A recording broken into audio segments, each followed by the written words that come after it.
ओम शांति। 28 जुलाई 2025 के ईश्वरीय महावाक्य है। पहले सुनते हैं मुरली के मुख्य पॉइंट्स। बाबा ने कहा, निराकार दुनिया को विश्व नहीं कह सकते। विश्व शांति तब थी जब देवी देवता धर्म का एक ही राज्य था। बाबा ने कहा, ब्राह्मण बच्चे ब्रह्मा बाप के साथ मिलकर विश्व में शांति की स्थापना कर रहे हैं। उन्हें रॉयल्टी और शांतचित होना चाहिए। बाबा ने कहा, हमारी सच्ची पहचान ब्रह्मा कुमार और ब्रह्मा कुमारी की है, जो शिव शक्ति पांडव सेना के रूप में कार्यरत हैं। अंत समय में मनसा शक्ति ही आत्मा की रक्षा का साधन बनेगी और श्रेष्ठ सेवा का माध्यम होगी। बाबा ने कहा, जो स्वयं शांत नहीं है वह विश्व में शांति की स्थापना नहीं कर सकता। पहले अपने भीतर शांति लाओ। लास्ट में बाबा ने कहा, स्व उन्नति के लिए कनेक्शन ठीक रखो और क्वेश्चन करेक्शन कोटेशन छोड़ो, यही सफलता का मार्ग है। अब सुनते हैं मुरली को विस्तार से। मुरली का सार। मीठे बच्चे, सभी को यह खुशखबरी सुनाओ कि अब फिर से विश्व में शांति स्थापन हो रही है। बाप आए हैं एक आदि सनातन देवी देवता धर्म स्थापन करने। प्रश्न, तुम बच्चों को बार बार याद में रहने का इशारा क्यों दिया जाता है? उत्तर, क्योंकि एवर हेल्दी और सदा पावन बनने के लिए है ही याद। इसलिए जब भी टाइम मिले याद में रहो। सवेरे सवेरे स्नान आदि कर फिर एकांत में चक्र लगाओ या बैठ जाओ। यहाँ तो कमाई ही कमाई है। याद से ही विश्व के मालिक बन जाएंगे। ओम शांति। मीठे बच्चे जानते हैं कि इस समय सभी विश्व में शांति चाहते हैं। यह आवाज़ सुनते रहते हैं कि विश्व में शांति कैसे हो, परंतु विश्व में शांति कब थी जो फिर अब चाहते हैं, यह कोई नहीं जानते। तुम बच्चे ही जानते हो विश्व में शांति थी जब इन लक्ष्मी नारायण का राज्य था। अभी तक भी लक्ष्मी नारायण के मंदिर बनाते रहते हैं। तुम कोई को भी यह बता सकते हो विश्व में शांति 5000 वर्ष पहले थी, अब फिर से स्थापन हो रही है। कौन स्थापन करते हैं यह मनुष्य नहीं जानते। तुम बच्चों को बाप ने समझाया है, तुम किसको भी समझा सकते हो। तुम लिख सकते हो, परंतु अभी तक कोई को हिम्मत नहीं है जो किसको लिखे। अखबार में आवाज़ सुनते तो हैं, सब कहते हैं विश्व में शांति हो, लड़ाई आदि होगी तो मनुष्य विश्व में शांति के लिए यज्ञ रचेंगे। कौन सा यज्ञ? रुद्र यज्ञ रचेंगे। अभी बच्चे जानते हैं इस समय बाप, जिसको रुद्र शिव भी कहा जाता है, उसने ज्ञान यज्ञ रचा है। विश्व में शांति अब स्थापन हो रही है। सतयुग नई दुनिया में जहाँ शांति थी, जरूर राज्य करने वाले भी होंगे। निराकारी दुनिया के लिए तो नहीं कहेंगे कि विश्व में शांति हो, वहाँ तो है ही शांति। विश्व मनुष्यों की होती है। निराकारी दुनिया को विश्व नहीं कहेंगे, वह है शांति धाम। बाबा बार बार समझाते रहते हैं, फिर भी कोई भूल जाते हैं। कोई कोई की बुद्धि में है, वह समझा सकते हैं। विश्व में शांति कैसे थी, अब फिर कैसे स्थापन हो रही है, यह किसको समझाना बहुत सहज है। भारत में जब आदि सनातन देवी देवता धर्म का राज्य था तो एक ही धर्म था, विश्व में शांति थी। यह बड़ी सहज समझाने की और लिखने की बात है। बड़े बड़े मंदिर बनाने वालों को भी तुम लिख सकते हो, विश्व में शांति आज से 5000 वर्ष पहले थी जब इनका राज्य था। जिनके ही तुम मंदिर बनाते हो, भारत में ही इन्हों का राज्य था और कोई धर्म नहीं था। यहाँ तो सहज है और सयानप की बात है। ड्रामा अनुसार आगे चल सब समझ जाएंगे। तुम यह खुशखबरी सबको सुना सकते हो, छपा भी सकते हो ब्यूटीफुल कार्ड पर। विश्व में शांति आज से 5000 वर्ष पहले थी जब नई दुनिया नया भारत था, लक्ष्मी नारायण का राज्य था। अब फिर से विश्व में शांति स्थापन हो रही है। यह बातें सिमरण करने से भी तुम बच्चों को बड़ी खुशी होनी चाहिए। तुम जानते हो बाप को याद करने से ही हम विश्व के मालिक बनने वाले हैं। सारा मदार तुम बच्चों के पुरुषार्थ पर है। बाबा ने समझाया है, जो भी टाइम मिले बाबा की याद में रहो। सवेरे में स्नान कर फिर एकांत में चक्र लगाओ या बैठ जाओ। यहाँ तो कमाई ही कमाई करनी है। एवर हेल्दी और सदा पावन बनने के लिए ही याद है। यहाँ भल सन्यासी पवित्र हैं तो भी बीमार जरूर होते हैं। यह है ही रोगी दुनिया, वह है निरोगी दुनिया, यह भी तुम जानते हो। दुनिया में किसको क्या पता कि स्वर्ग में सब निरोगी होते हैं। स्वर्ग किसको कहा जाता है कोई को पता नहीं, तुम अभी जानते हो। बाबा कहते हैं, कोई भी मिले तुम समझा सकते हो। समझो कोई राजा रानी अपने को कहलाते हैं। अब राजा रानी तो कोई है नहीं। बोलो तुम अभी राजा रानी तो हो नहीं, यह बुद्धि से भी निकालना पड़े। महाराजा महारानी श्री लक्ष्मी नारायण की राजधानी तो अब स्थापन हो रही है, तो जरूर यहाँ कोई भी राजा रानी नहीं होने चाहिए। हम राजा रानी हैं यह भी भूल जाओ। आर्डनरी मनुष्यों के मुआफिक चलो।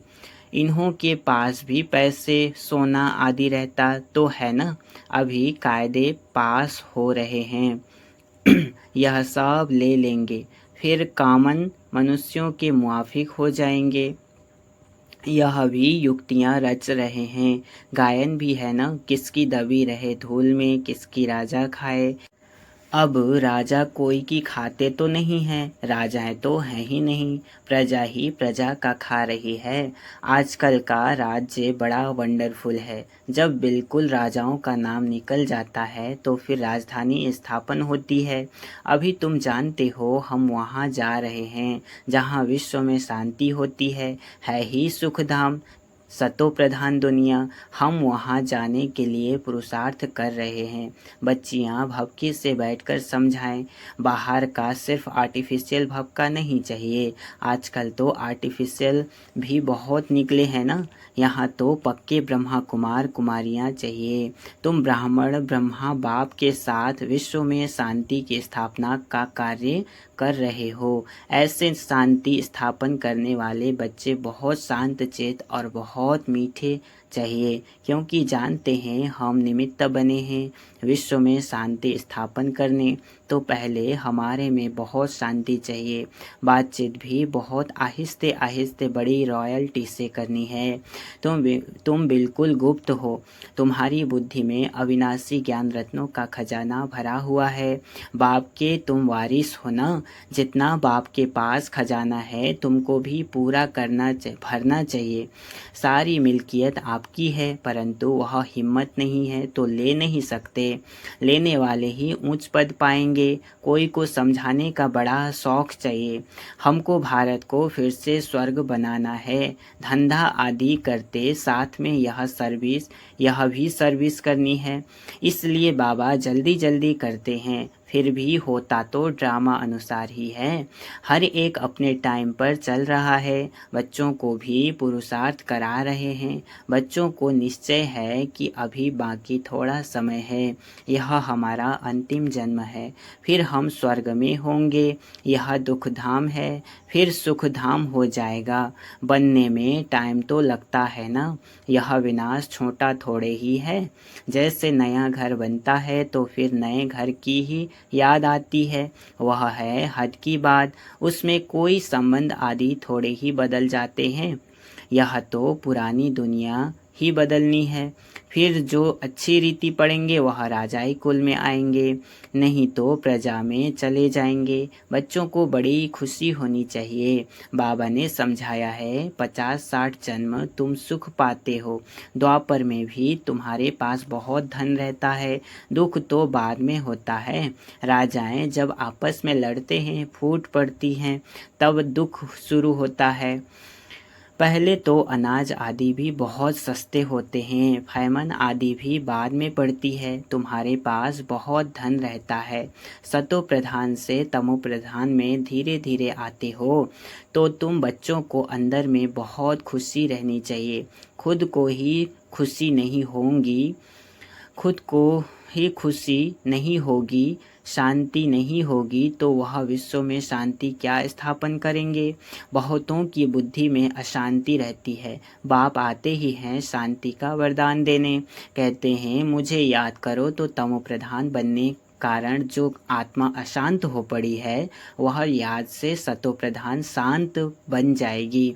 परंतु बच्चों से याद की मेहनत पहुंचती ही नहीं है। याद में न रहने के कारण ही फिर माया के तूफान आते हैं।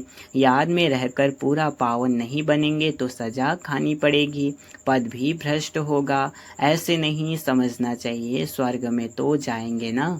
अरे मार खाकर पाई पैसे का सुख पाना यह कोई अच्छा है क्या। मनुष्य ऊंच पद पाने के लिए कितना पुरुषार्थ करते हैं। ऐसे नहीं कि जो मिला सो अच्छा है, ऐसा कोई नहीं होगा जो पुरुषार्थ नहीं करेगा। भीख मांगने वाले फकीर लोग भी अपने पास पैसे इकट्ठे करते हैं। पैसे के तो सभी भूखे होते हैं। पैसे से हर बात का सुख होता है। तुम बच्चे जानते हो हम बाबा से अथाह धन लेते हैं। पुरुषार्थ कम करेंगे तो धन भी कम मिलेगा। बाबा धन देते हैं ना, कहते भी हैं धन है तो अमेरिका आदि का चक्र लगाओ। तुम जितना बाप को याद करेंगे और सर्विस करेंगे उतना सुख पाएंगे। बाप हर बात में पुरुषार्थ कराते हैं, ऊंच बनाते हैं। समझते हैं बच्चे नाम वाला करेंगे हमारे कुल का। तुम बच्चों को भी ईश्वरीय कुल का बाप का नाम वाला करना है। यह सत बाप सत टीचर सदगुरु ठहरा।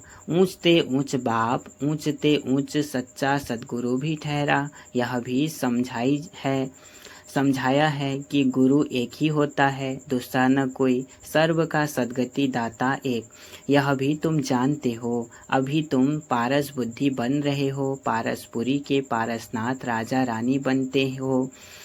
कितनी सहज बात है। भारत गोल्डन एज था। विश्व में शांति कैसे थी यह तुम इस लक्ष्मी नारायण के चित्र पर समझा सकते हो। हेवन में शांति थी, अभी है हेल, इनमें अशांति है। हेवन में यह लक्ष्मी नारायण रहते हैं ना। श्री कृष्ण को लॉर्ड कृष्ण भी कहते हैं, श्री कृष्ण भगवान भी कहते हैं। अब लॉर्ड तो बहुत हैं, जिसके पास लैंड यानी ज़मीन जास्ती होती है उनको भी कहते हैं लैंड लॉर्ड। श्री कृष्ण तो विश्व का प्रिंस था। जिस विश्व में शांति थी यह भी किसको पता नहीं है। राधे कृष्ण ही लक्ष्मी नारायण बनते हैं। तुम्हारे लिए लोग कितनी बातें बनाते हैं, हंगामा मचाते हैं। कहते हैं यह तो भाई बहन बनाते हैं। समझाया जाता है प्रजापिता ब्रह्मा के मुख वंशावली ब्राह्मण, जिसके लिए ही गाते हैं ब्राह्मण देवी देवताय नमः। ब्राह्मण भी उन्हों को नमस्ते करते हैं क्योंकि वह सच्चे भाई बहन हैं, पवित्र रहते हैं। तो पवित्र की क्यों नहीं इज्जत करेंगे। कन्या पवित्र है तो कन्या पवित्र है तो उनके भी पांव पड़ते हैं। बाहर का विजिटर आएगा वह भी कन्या को नमन करेगा। इस समय कन्या का इतना मान क्यों हुआ है, क्योंकि तुम ब्रह्मा कुमार कुमारियां हो ना। मेजॉरिटी तुम कन्याओं की है। शिव शक्ति पांडव सेना गाई हुई है, इनमें मेल भी है। मेजॉरिटी माताओं की है, इसलिए गाया जाता है। तो जो अच्छी रीति पढ़ते हैं वह ऊंच बनते हैं। अभी तुम सारे वर्ल्ड की हिस्ट्री ज्योग्राफी जान गए हो। चक्र पर भी समझाना बहुत सहज है। भारत पारसपुरी था, अभी है पत्थरपुरी। तो सभी पत्थरनाथ ठहरे ना। तुम बच्चे इस 84 के चक्र को भी जानते हो। अभी जाना है घर तो बाप को भी याद करना है, जिससे पाप कटते हैं। परंतु बच्चों से याद की मेहनत पहुंचती नहीं है, क्योंकि अलवेलापन है। सवेरे उठते नहीं हैं। अगर उठते हैं तो मज़ा नहीं आता, नींद आने लगती है तो फिर सो जाते हैं, होपलेस हो जाते हैं। बाबा कहते हैं बच्चे यह युद्ध का मैदान है ना, इसमें होपलेस नहीं होना चाहिए। याद के बल से ही माया पर जीत पानी है, इसमें मेहनत करनी चाहिए। बहुत अच्छे अच्छे बच्चे जो यथार्थ रीति याद नहीं करते, चार्ट रखने से घाटे फायदे का पता पड़ जाता है। कहते हैं चार्ट ने तो मेरी अवस्था में कमाल कर दी है, ऐसे विरला कोई चार्ट रखता है। यह भी बड़ी मेहनत है। बहुत सेंटर्स में झूठे भी जाकर बैठते हैं, विकर्म करते रहते हैं, बाप के डायरेक्शन पर अमल न करने से बहुत नुकसान कर देते हैं। बच्चों को पता थोड़े ही पड़ता है, निराकार कहते हैं व साकार। बच्चों को बार बार समझाया जाता है, हमेशा समझो शिव बाबा डायरेक्शन देते हैं तो तुम्हारी बुद्धि वहाँ लगी रहेगी। आजकल सगाई होती है तो चित्र दिखाते हैं, अखबार में भी डालते हैं कि इनके लिए ऐसे ऐसे अच्छे घर की चाहिए। दुनिया का क्या हाल हो गया है, क्या होने का है, तुम बच्चे जानते हो। अनेक प्रकार की मतें हैं। तुम ब्राह्मणों की है एक मत, विश्व में शांति स्थापन करने की मत। तुम श्रीमत से विश्व में शांति स्थापन करते हो तो बच्चों को भी शांति में रहना पड़े। जो करेगा सो पाएगा, नहीं तो बहुत घाटा है, जन्म जन्मांतर का घाटा है। बच्चों को कहते हैं अपना घाटा और फ़ायदा देखो, चार्ट देखो, हमने किसको दुख तो नहीं दिया। बाप कहते हैं तुम्हारा यह समय एक एक सेकेंड मोस्ट वैल्यूबल है। मोचरा खाकर मानी टुक्कड़ खाना वह क्या बड़ी बात है। तुम तो बहुत धनवान बनने चाहते हो ना। पहले पहले जो पूज्य हैं उनको ही पुजारी बनना है। इतना धन होगा सोमनाथ का मंदिर बनाएं तब तो पूजा करें, यह भी हिसाब है। बच्चों को फिर भी समझाते हैं चार्ट रखो तो बहुत फ़ायदा होगा। नोट करना चाहिए, सबको पैगाम देते जाओ, चुप करके नहीं बैठो। ट्रेन में भी तुम समझाकर लिटरेचर दे दो, बोलो यह करोड़ों की मिल्कियत है। लक्ष्मी नारायण का भारत में जब राज्य था तो विश्व में शांति थी। अब बाप फिर से राजधानी स्थापन करने आए हैं। तुम बाप को याद करो तो विकर्म विनाश हों और विश्व में शांति हो। अच्छा, मीठे मीठे सिकिलधे बच्चों प्रति माता पिता बाप दादा का याद प्यार और गुड मॉर्निंग। रूहानी बाप की रूहानी बच्चों को नमस्ते। हम रूहानी बच्चों की रूहानी माता पिता बाप दादा को याद प्यार और गुड मॉर्निंग। नमस्ते नमस्ते नमस्ते, शुक्रिया बाबा शुक्रिया। धारणा के लिए मुख्य सार है, पहला पॉइंट, हम विश्व में शांति स्थापन करने के निमित्त ब्राह्मण हैं। हमें बहुत बहुत शांत चित रहना है, बातचीत बहुत आहिस्ते व रॉयल्टी से करनी है। दूसरा, अलबेलापन छोड़ याद की मेहनत करनी है, कभी भी होपलेस नहीं बनना है। वरदान है आज का, पेपर में घबराने के बजाय फुल स्टॉप देकर फुल पास होने वाले सफलता मूर्त भव। पेपर में घबराने के बजाय फुल स्टॉप देकर फुल पास होने वाले सफलता मूर्त भव। विस्तार, किसी भी जब प्रकार का पेपर आता है तो घबराओ नहीं, क्वेश्चन मार्क में नहीं आओ, यह क्यों आया इस सोचने में टाइम वेस्ट मत करो। क्वेश्चन मार्क खत्म और फुल स्टॉप, तब क्लास चेंज होगा, अर्थात पेपर में पास होंगे। फुल स्टॉप देने वाला फुल पास होगा, क्योंकि फुल स्टॉप है बिंदी की स्टेज। देखते हुए न देखो, सुनते हुए न सुनो, बाप का सुनाया हुआ सुनो। बाप ने जो दिया है वह देखो तो फुल पास हो जाएंगे। और पास होने की निशानी है सदा चढ़ती कला का अनुभव करते हुए सफलता के सितारे बन जाएंगे। स्लोगन है, स्व उन्नति करनी है तो क्वेश्चन करेक्शन और कोटेशन का त्याग कर अपना कनेक्शन ठीक रखो। क्या बताया? स्व उन्नति करनी है तो क्वेश्चन करेक्शन और कोटेशन का त्याग कर अपना कनेक्शन ठीक रखो। अव्यक्त इशारे, संकल्पों की शक्ति जमा कर श्रेष्ठ सेवा के निमित्त बनो। अंत समय में अपनी सेफ्टी के लिए मनसा शक्ति ही साधन बनेगी। मनसा शक्ति द्वारा ही स्वयं की अंत सुहानी बनाने के निमित्त बन सकेंगे। उस समय मनसा शक्ति अर्थात श्रेष्ठ संकल्प शक्ति एक के साथ लाइन क्लियर चाहिए। बेहद की सेवा के लिए स्वयं की सेफ्टी के लिए मनसा शक्ति और निर्भयता की शक्ति जमा करो। अच्छा, ओम शांति।